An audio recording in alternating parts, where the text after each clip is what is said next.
Agora, Mota, uma das vítimas dessas 5 vítimas é uma mulher de 50 anos que morava no Recreio dos Bandeirantes, estava de visita no Morro do Alemão, visitando a tia do namorado, foi lá para tomar um cafezinho e acabou sendo atingida por essas balas. É a Letícia Marinho Salles, ela perdeu a mãe na semana passada, o namorado falou que eles pararam no sinal de trânsito e logo depois o carro foi alvejado. Como é possível evitar essas mortes de gente inocente dentro de uma favela, numa situação como essa? É possível ter um cuidado para evitar que pessoas inocentes acabem sofrendo com essa situação? Claro, Cláudio. A medida principal para evitar isso é acabar com a impunidade no Brasil. Vamos lembrar que o que aconteceu hoje, o que aconteceu na Operação do Jacarezinho há um ano atrás e na Operação da Vila Cruzeiro há pouco mais de um mês, é consequência de uma decisão judicial que suspendeu as operações nas favelas cariocas.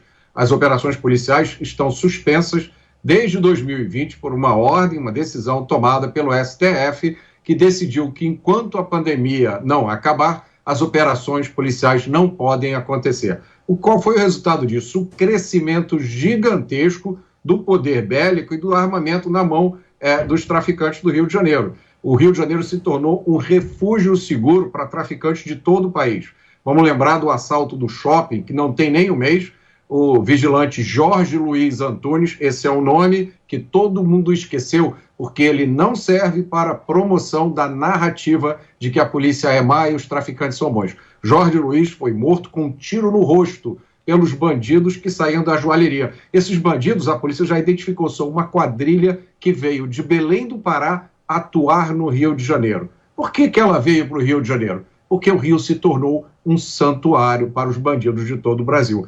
É sempre bom lembrar, essa decisão do STF foi tomada em resposta a um pedido oficial entrado pelo Partido Socialista Brasileiro e pela Defensoria Pública do Estado do Rio de Janeiro. Então, a primeira medida para impedir que inocentes sejam mortos em conflitos entre policiais e traficantes é impedir que esses conflitos ocorram em primeiro lugar, garantindo que os traficantes não vão ter liberdade para conduzir os seus negócios e garantindo que, uma vez presos, Cláudia, eles fiquem na cadeia. Isso é um dado muito interessante que todo mundo que está nos assistindo e nos ouvindo, pode anotar e vai ver a confirmação dentro de poucas horas. Eu garanto a vocês que todos os homens envolvidos neste conflito, tanto os que estão com fuzis na rua atirando na polícia, quanto os chefões, já foram presos inúmeras vezes pela polícia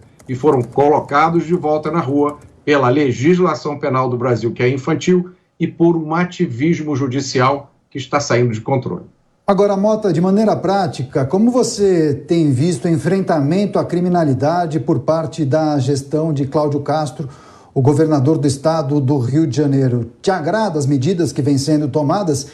E qual é o seu prognóstico para os próximos anos? É preciso um enfrentamento rigoroso para que eles tentem desmantelar essas organizações criminosas, várias ligadas ao tráfico de drogas, também muitas milícias que comandam as favelas e comunidades? Não há dúvida, Daniel.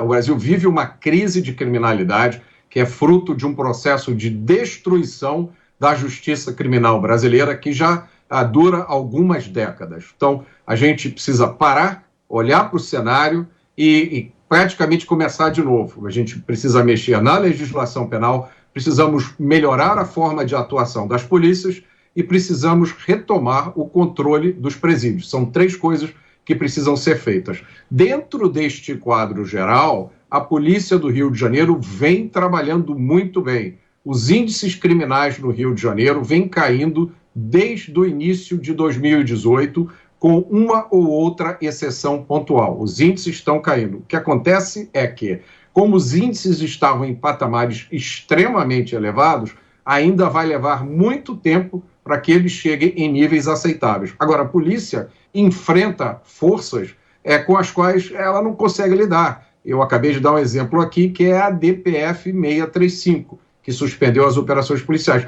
Mas isso é apenas um exemplo. Uma pesquisa rápida mostra a todos nós situações extremamente chocantes. Eu vou só lembrar um aqui. Em 2010, um grupo de traficantes que fugia de uma operação policial na Rocinha invadiu o Hotel Intercontinental do Rio de Janeiro. Esse grupo sequestrou inúmeros hóspedes que estavam lá. Era uma coisa gravíssima. A polícia foi lá, fez o seu trabalho, negociou a libertação dos reféns. Os traficantes foram todos presos.